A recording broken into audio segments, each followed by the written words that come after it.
देखिए, बिहार में एमएलसी चुनाव की सरगर्मी तेज हो गई है और 10 सीटों पर होने वाले चुनाव के लिए सोमवार से नामांकन शुरू होगा। रविवार को दिन भर जदयू नेताओं ने प्रत्याशियों के नामों पर मंथन किया और एनडीए के खाते में 9 सीट तय है। वहीं एक सीट पर आरजेडी का कब्जा तय माना जा रहा है। देखिए रिपोर्ट में। पर चुनाव, एमएलसी चुनाव की रणनीति बनाने में जुटा जेडीयू। प्रत्याशियों के नामों पर हो रहा मंथन। सोमवार से एमएलसी चुनाव के लिए नामांकन शुरू। बिहार विधान परिषद उम्मीदवार को लेकर रविवार को जेडीयू के राष्ट्रीय कार्यकारी अध्यक्ष संजय झा के आवास पर सुबह से ही हलचल बनी रही। सबसे पहले संजय झा के आवास पर पूर्व मुख्यमंत्री और जेडीयू के राष्ट्रीय अध्यक्ष नीतीश कुमार पहुंचे और दोनों के बीच बातचीत हुई। उसके बाद पार्टी के वरिष्ठ नेताओं के साथ संजय झा की मीटिंग हुई, जिसमें केंद्रीय मंत्री ललन सिंह और उप मुख्यमंत्री विजय कुमार चौधरी के साथ जेडीयू विधान पार्षद ललन सर्राफ भी मौजूद थे। बैठक में प्रत्याशियों के नामों पर मंथन हुआ।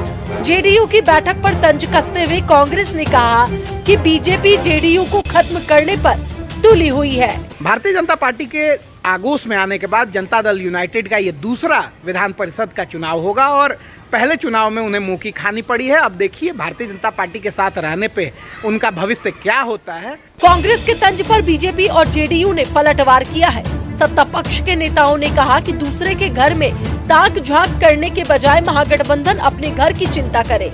राष्ट्रीय जनता दल के आधा से ज्यादा विधायकों ने तेजस्वी यादव को ठेंगा दिखा दिया है। इसी कारण से तेजस्वी यादव दूसरे के घर में झांकने का काम कर रहे हैं।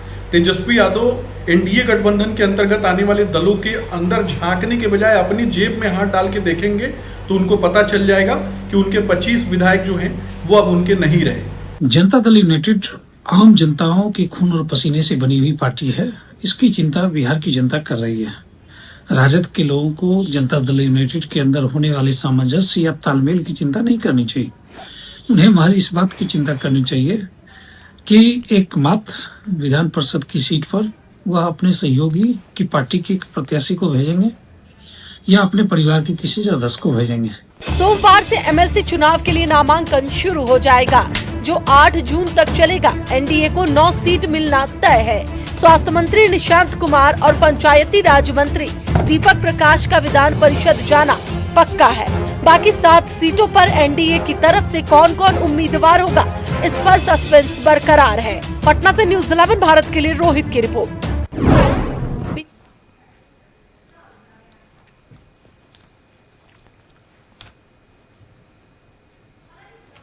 और इसी खबर पे और भी ज्यादा जानकारी देने के लिए हमारे सहयोगी रोहित हमारे साथ लाइव बने हुए हैं, उनका रुख करेंगे। और रोहित, देखिए एमएलसी चुनाव की सरगर्मी जो है वो लगातार बिहार की राजनीतिक गलियारों में तेज है। 10 सीटों पर चुनाव होना है और कहीं ना कहीं नामांकन की शुरुआत कल से हो जाएगी। लेकिन अगर हम दिन भर की बात करें तो जेडीयू नेताओं ने प्रत्याशियों के नामों पर मंथन किया, लेकिन दूसरी तरफ ये भी कड़ी है कि बताया जा रहा है कि एनडीए के खाते में 9 सीट आ सकती है, वहीं एक सीट जो है वो आरजेडी के खाते में जानी तय है। क्या कुछ बड़ी जानकारी?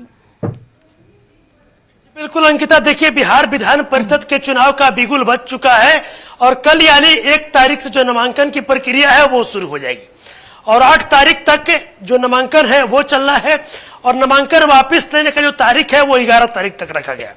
लेकिन देखिए अब बिहार विधान परिषद चुनाव को लेकर एनडीए गठबंधन की बात करें या फिर महागठबंधन की बात करें, देखिए दोनों गठबंधनों की तरफ से मैराथन बैठक जो है वो शुरू है। और देखिए आज ही जो बिहार के पूर्व में मुख्यमंत्री रह चुके हैं नीतीश कुमार, आज उनकी अध्यक्षता में जेडीयू की एक महत्वपूर्ण जो बैठक हुई वो बैठक जो हुआ और उस बैठक में कौन प्रत्याशी होंगे, उन प्रत्याशियों के नाम पर जो मोहर है वो कहीं ना कहीं लगाया जा रहा है। साथ ही साथ देखिए अगर एमएलसी चुनाव की बात की जाए, अगर बिहार विधान परिषद चुनाव की बात की जाए तो देखिए 10 सीटों पर चुनाव होना है, जिसमें 9 सीट पर चुनाव होना और 1 सीट पर उपचुनाव होना है।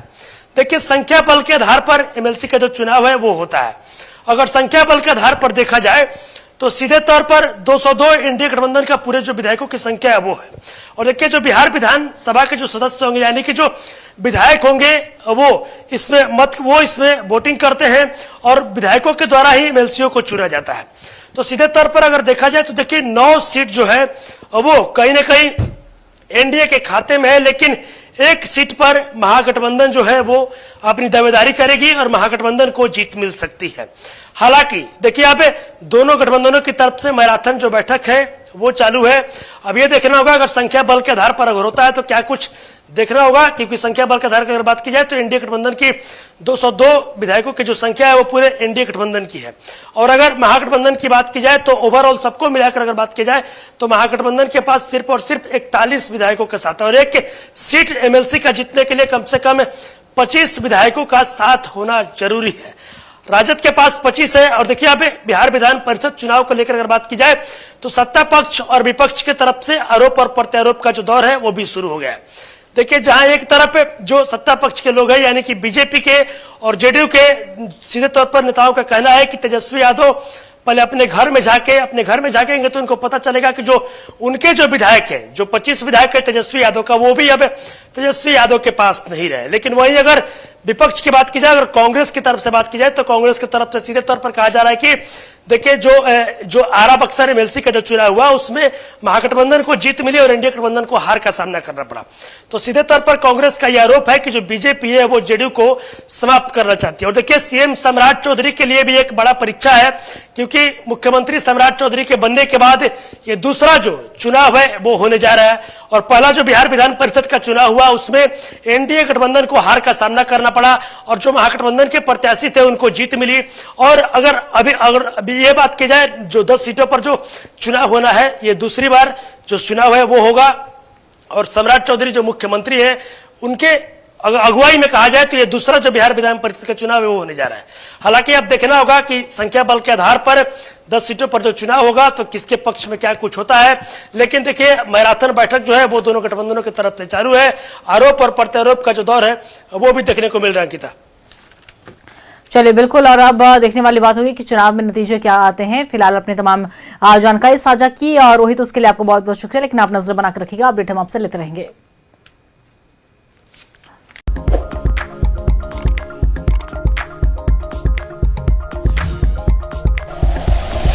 Like and share videos, subscribe करें हमारा चैनल और प्रेस करें बेल आइकॉन। न्यूज़ 11 भारत, सच है तो दिखेगा।